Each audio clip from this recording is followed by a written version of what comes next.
Hello, Grace, and welcome back to Cover to Cover. Today is April 29th, and we're covering 2 Samuel 17:15, all the way through 19:30, also including Psalms 3 and Psalm 63. As we left off from last time, David has been saved through a spy network. First, the good counsel of Ahithophel has been defeated, and knowing this, Ahithophel commits suicide. Ahithophel's suicide serves to foreshadow the outcome. From this point on, we know that David will be victorious.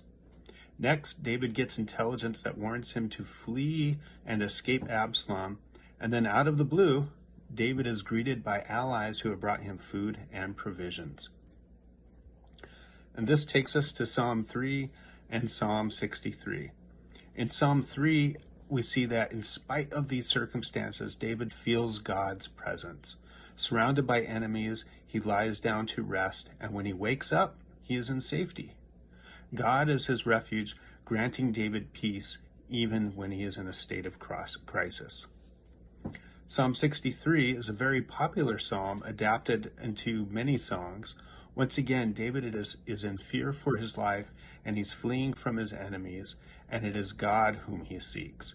His thirst for water in the desert is analogous for his thirst for the Lord. Our commentary notes the phrase, "under the shadow of your wings," which recalls Ruth's dependence upon Boaz.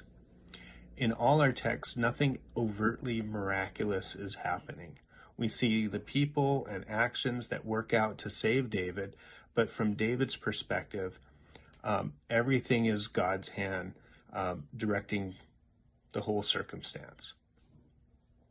Everything David experienced is in some sense the judgment of God. These are the consequences of his own actions.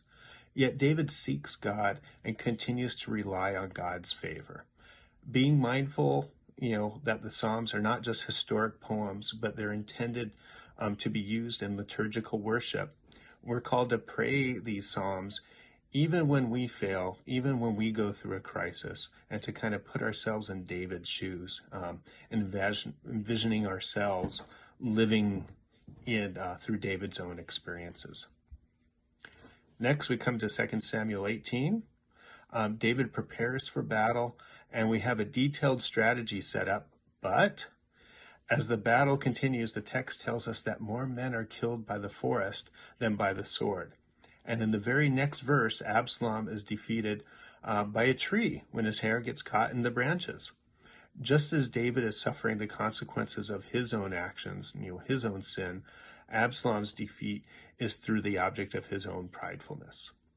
The text describes Absalom as hanging from the tree between heaven and earth. And Joab is informed about Absalom. And even though the king gave the command to spare Absalom, we see that this command is now obeyed by Joab. Even in victory, David's kingship is in decline, as evidenced by Joab's refusal to follow David's order here. Next, we have two runners heading up to give David the news of the victory of the battle. And this section carries a lot of conversation and a lot of character development.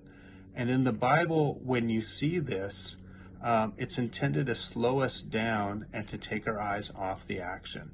This text is about David and Joab and the runners, not on the news itself. And so we're intended to see how David responds to the news of his son's death, and his response is contrasted with the other characters in this story.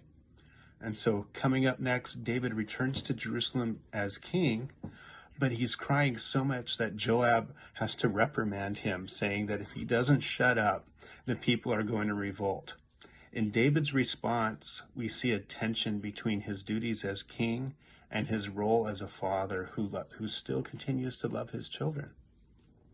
And so finally, we come to the chapter 19. Shimei and Ziba rush to greet David and escort him across the Jordan River. Both of them have been at various times David's enemies.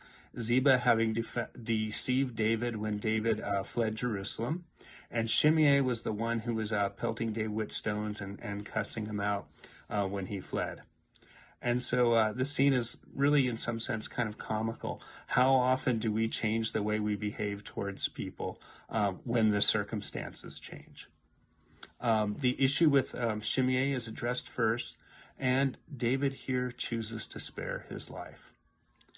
Next, it's revealed that Ziba, the servant of Mephibosheth, the son of Jonathan, David's best friend, that Ziba had deceived David to steal property of Mephibosheth, to steal his property.